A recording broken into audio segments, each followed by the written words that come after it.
Hello everybody and welcome to another hobby cheating video, and today we are going to be talking about non-metallic metal steel. Obviously we did a previous video on gold, and so today we're going to talk about how to do steel, like silver type metals in non-metallic style. So most of the same lessons and techniques we used in the last video are going to also apply here. But steel has some different properties I want to talk through. So here we've got this wonderful Goblin Rackham bust. He's nice enough to show up really well on camera, so we're going to use it. We're going to make his shoulder pad into steel here. Paint-wise, what we've got is a white, a black, both from War Colors, and some Huldra Blue from Scale 75, Fantasy and Games line. I don't know how to pronounce that, but I happen to like this blue. It's a very deep... as you can see, it's a very deep blue. And that leads me to my first point about steel. When you're doing non-metallic metal steel, I see a lot of people say basically just running white to black. And to me, that's wrong. Steel is almost never, especially reflective steel, is almost never just white and black, and basically gray, right? The interim in between there. And the reason I say that is because it's almost always reflecting the world around it in some way. Like when you put true metal paint on something, you look at something that's polished steel or even dirty steel, it tends to have other colors into it. Steel corrodes, it gets rusty, it gets dirty, it gets dusty, it gets if it's highly polished or clean, it will reflect the blue sky above it or the world around it. So there's often other shades in there. So in this case, I'm going to use blue. But keep in mind, you'd be just as valid to use browns or purples or maybe some reds or stuff like that. There's lots of different colors you can use as filters and tones on here. All right, so all I have it right now is just a solid gray. I just went ahead and matted this out a nice, even gray. And we're going to work from there. So I'm going to start by taking my black and white over here and just kind of working them out and together. Because I want to start with something that's pretty near black, but not completely. So I'm going to start with this kind of dark gray over here. Something pretty darn dark. And then what I'm going to do is I'm just going to pull down a little bit of that blue and make sure that's mixed in with everything I'm doing. Like throughout this whole process, I'm just going to pull in a little bit of that blue. So once I have kind of a nice shade there, kind of test it out. And then what we're going to do is we're going to work on the top shoulder pad here. And I'm just going to go ahead and pull that down. And I'm going to pull that down. We're going to make the reflection point right here in the center for this. And then I'm going to go ahead and get it right here on the top one, like around this ridge. And of course, as with always, the key with any non-metallic metal thing is to think highly about how your light points are going to reflect, where is your light falling, etc. Now, that looks really dark on there, and that's okay. That's what we want. So now we're going to go up into a slightly lighter shade. I'm just going to bring this up slightly, get a little bit of that blue in there. And then I'm going to start from here and pull it up. Okay, and then I'm going to start from here, and I'm just working with this wet because that's what I want. So I get a nice smooth blend there. And then on this side, go down that way. And go down that way. Okay. And then we're going to get it a little more white. Let's get some more white in there. And we make sure we've got a hint of that blue in there still. And right now we're really just blocking in those initial colors. I'm not too concerned about it. Let's get the middle there. Let's pull that down on that side. Let's pull that down on that side. Okay. And then let's go to more or less straight white. You notice I haven't really cleaned my brush here very much because I'm just letting it be. And I'm going to go ahead and pull that white in there and just let that loaded brush kind of do its work because it's got the previous paint on there. Take some of that paint off. And then what I'm going to do with my still kind of wet paint is just pull it down toward the darker colors. and then pull it up, and pull it up. Right, and so very quickly, we've sketched in our light. You can see how quick that was, right? Like, that didn't take long, and if you squint your eyes, that probably looks kind of metalish, which is what we're aiming for. Now, we've got a little bit too much dark there in the back, so let's go ahead and clean that up. And same up here. This sculpt is a little messier than I like, but it's a really characterful bust. I mean, look at that guy's face. He's adorable. All right, so what we would do from here is now I want to let this dry completely. I'm going to move on to work on some other things while that's drying. One of the keys to making your non-metallic steel look realistic is to make sure you have all your light catches properly mapped out. So, like, for example, the top ridge of this right here, this should be very reflectively white, so I need to make sure that's solidly edge highlighted. Kind of all the way down, but we're going to let it fall into shadow. For the moment, I'm just going to go ahead. That's a really hard part to show on camera, but trust me, I'm getting it right there. The idea is we're going to catch that edge. We want it to be pretty white. And then it's going to be the same with this edge of the ridge. So again, we're going to take it, and we're just going to catch that edge. Now, exactly how your steel will look more or less reflective depending on how much you use your darker color and how short you make your transition. So in this case, I've went pretty even.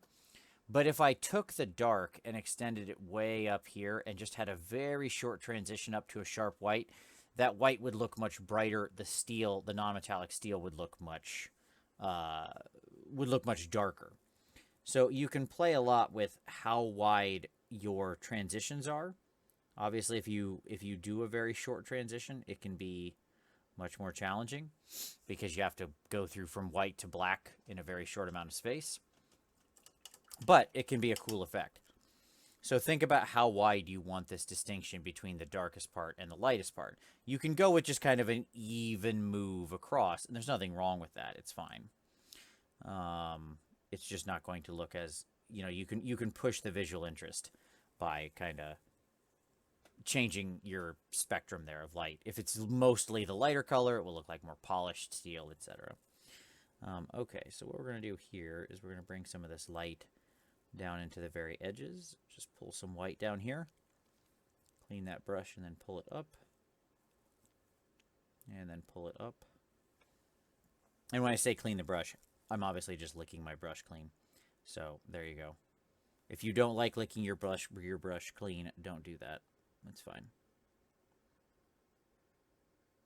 So what I'm going to do now, my next logical step is to just smooth out these colors, right? We've blocked in the colors. And so now from here, it becomes a glazing game, right? So I've got all this in place. And my goal is just to get this smooth. So what I'm going to do is I'm going to take the existing colors that I have over here on my palette, and I'm going to kind of grab them, but thin them out considerably. Okay? And you don't want to break it down. Like there, I pushed it a little too far and the pigment fell apart. So we got to be careful.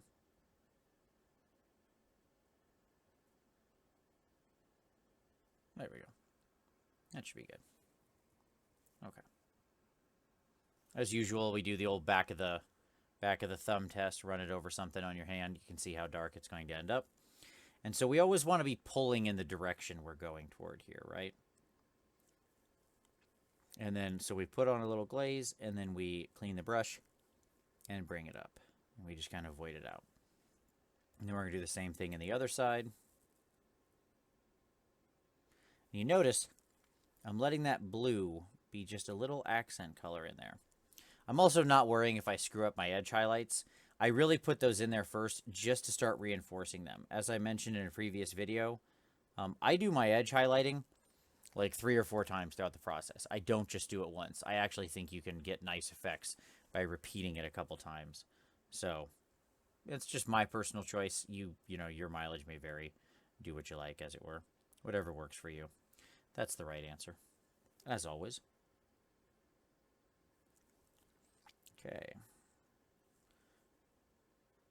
So now we're going to smooth in some more of that mid-tone. Looks good there. And then we're going to get some more of that white in there. We really want that reflection point to pop. And then we're just going to go ahead and just kind of push that edge out. Just wet blend that right in. Right? So what we get is something that looks like that. And we're really getting there. Like, just that fast, we can get there.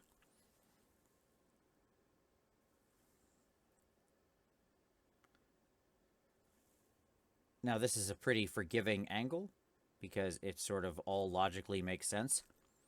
Your eyes expect this thing to have a highlight point either here. By the way, on angled shoulders, you can either do the straight down line or two reflection points on the side with a sort of, so it'd be mid, high, high, mid to low. Like, that's another good way to do those, just in case you're thinking about other ways you want to highlight this kind of an angled surface. There's lots of ways to do it. As long, like, one of the tricks with non-metallic metal is obviously that, you're trying to capture how light works. But, light can act a lot differently depending on where the light source is coming from. So the real key is just to make sure you're being consistent. That is to say, like, if you're lighting a miniature directly from above or from this angle, then make the non-metallic lighting match that. Don't pick random angles to draw your light source at when you're doing NMM. Part of the real challenge to large-scale MMM, to doing it over a whole model, is making all the angles right. Just making sure that you're actually getting down how the light would be acting in all of the cases. That can be the most challenging part of it. Okay. There we go. Got a couple sticky black spots that I'm not too happy with there, where some inappropriate colors kind of showing through. So we just kind of work those out. Just some repeated quick glazes. You can see I'm just touching things, pushing colors around. I have a very slapdash method to this.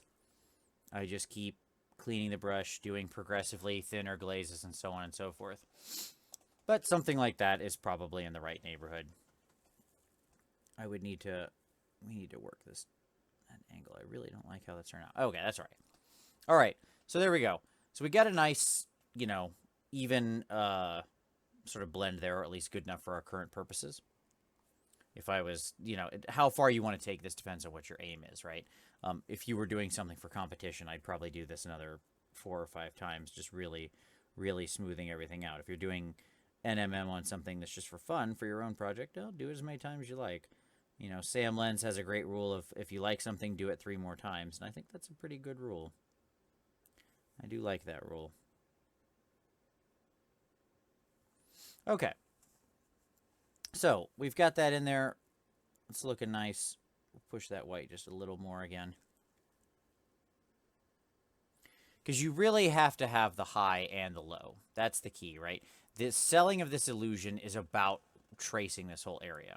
Now, we've got the blue in there, and you can see that that's got a blue tint to it. And that's good. That helps to sell the reflection, right? That this angle, especially with this shoulder pad like this, is pointed up at the sky. So theoretically, this is going to have blue sky reflecting in it, right? Now, one of the other things you can do to sell non-metallic metal, to really reinforce that, is we can take some of that blue. So I'm just going to grab some of that blue over here on the palette. You notice when I spread it out, it actually goes fairly light, and that's just it. Like, that's why I worked with a very dark blue, because this has almost no white paint in it. It's not using those pigments. Hence, it's extremely translucent. Look at that. Look at, I put that over white, and look at how white that still is. And the reason I did that is because now I can come in here and use it as a filter. So I can just run it down there, down the side, pull it into the dark. Okay? Clean that brush, and just push that edge right on up there, right? And just reinforce that blue with a little filter that really helps to sell that image. Now, while that's drying, I'll say there's another thing we can do. Gold tends to be pretty perfect most of the time. Like, what I mean by that, if you've ever had a gold ring, gold can get soft, it can get dented, it can get scratched. But most of the time when we run into gold in the real world, it actually looks pretty nice. It's pretty polished, it's pretty smooth. That's not really the case for steel, though. Steel, despite being much harder than gold, dents and chips and rusts and does things like that. So we can reinforce that. Part of what sells the illusion of non-metallic metal is having other places where light is getting caught. So those edges are your first step, but they shouldn't be the only one. We can do things like we can get into our black, okay? So we need a very sharp brush for this. We can get into our black. We're just going to get a tiny bit of blue. We're going to make sure we got a nice flowing paint.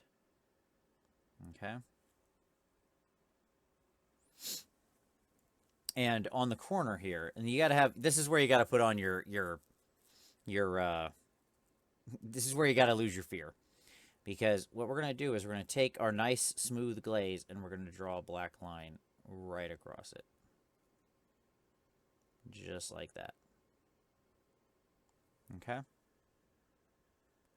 Then I'm going to get back into that same paint. A little bit of black, a little bit of blue, a little bit of water to make sure I got a nice flow. Okay? And right here, let's say right here in this area here, yeah.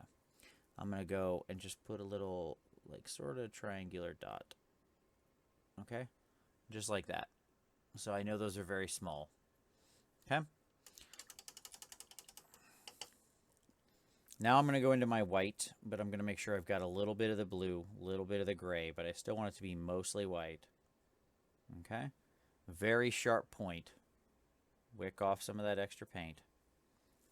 And then I'm going to come and find the bottom point of it, the point where the light would catch. And I'm going to do a little tiny thin line. I'm going to cover just part of that black. On the bottom of this little dot, I'm going to just push in there.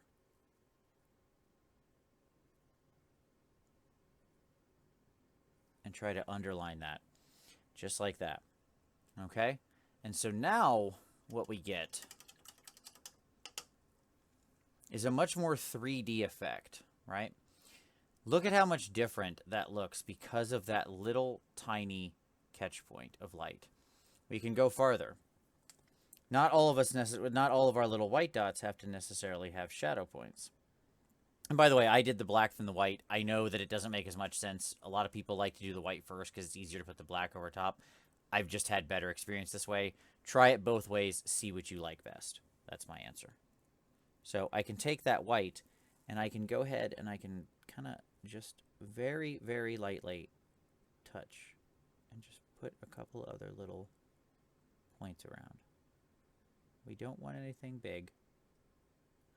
We just want little tiny scratches. Little imperfections. Where the light is just kind of hitting these other things. It's little scratches in the metal.